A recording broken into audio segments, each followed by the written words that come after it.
Since dawn, at least 37 Palestinians have been killed in a wave of Israeli airstrikes across the Gaza Strip. Israeli fighter jets targeted a media tent near Nasser Hospital in QNews, killing a journalist and a civilian and injuring 9 others, some critically. Airstrikes also hit 2 homes in Deir al-Balah, leaving 2 dead and several wounded. In northwestern Gaza City, 3 Palestinians were killed in shelling, while 3 others died in a drone strike on Zaytun in the east of the city. Another drone strike in Al-Juron claimed 1 life and 2 more were killed in Jabalia, with multiple injuries reported.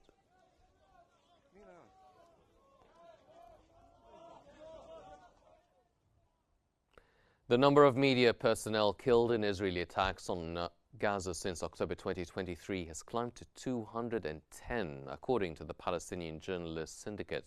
The latest victim was a journalist killed when Israeli warplanes bombed a media tent near a hospital in QNews, an attack that also killed another person and injured at least 7 others. Under international law, journalists are protected civilians who must not be targeted in conflict. However, the growing toll has raised international concern over the safety of press workers in Gaza.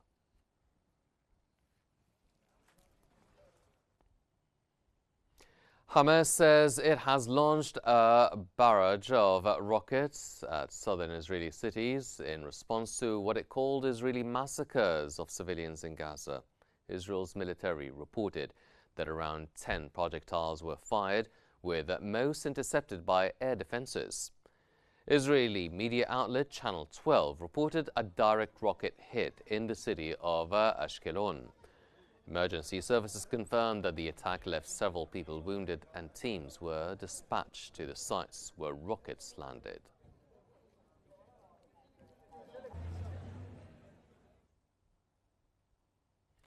At least 57 Palestinians have been killed and 137 others injured in the past 24 hours as Israeli attacks continue across the Gaza Strip.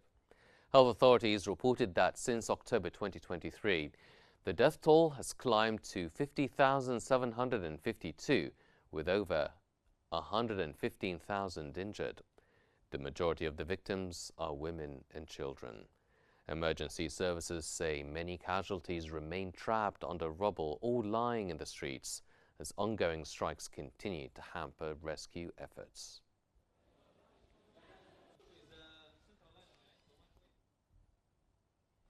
The Israeli occupation military has dismissed media reports claiming the army would allow aid deliveries into Gaza in response to international pressure and potential legal consequences.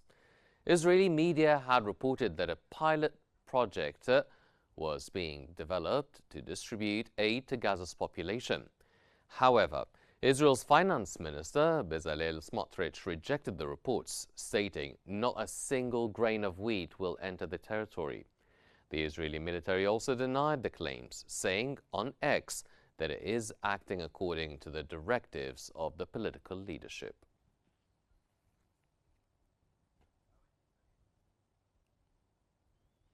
Israeli occupation forces have continued their assault on the city of Tulkarm and its camp for the 71st consecutive day, and on the Nur Shams camp for the 58th day. Forces intensified their operations in both areas, raiding homes, firing live ammunition, and causing explosions, particularly at night. Several homes were seized as military outposts and residents were expelled. In a new escalation, Israeli forces evacuated Jabal al-Salihin, displacing hundreds and causing widespread destruction. Reports also say several people were detained and abused while retrieving belongings from Nur Shams. The violence has resulted in 13 deaths, including a child and 2 women. Over 4,000 families have been displaced, 396 homes destroyed, and 2,500 damaged.